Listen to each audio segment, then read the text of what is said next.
cha in này hi xiang tun mal som cheu ro se dam chung ni char dam tia mi chung qua hết ta tin la soi tia ma har trong kam tia ma har kan long pui chahi soi tia ma har fil tia ma har kan long pui chahi soi tia ma har trong kam tia ma har kan long pui chahi tu na chuan leng song si nga par moi in lor san mai lovin dam chunga freedom to rin tu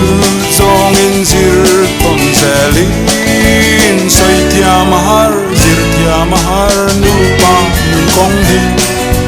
soi tia mahar ni tia mahar nu pa nun kong hi zir tia mahar lal pa nen lo chuan nu pa nun kong hi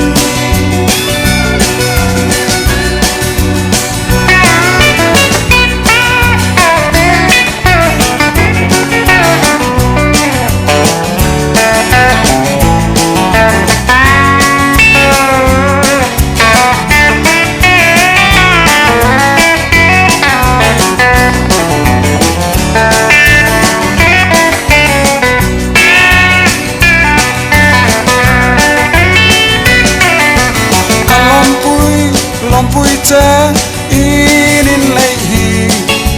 siam tun mal som cheu ro se dam chung ni chiar dam tia mi chung quang het ta tin la soi tia mahar trong kam tia mahar kan long pui chahi soi tia mahar fil tia mahar kan long pui chahi soi tia mahar trong kam tia mahar kan long pui chahi tu na chuan leng song si nga apar moi in lor san mai lovin dam chunga rin nom tu rin du zong in zir ton zelin soi tia mahar zir tia mahar nu pa nun kong hi soi tia mahar ni tia mahar nu pa nun kong hi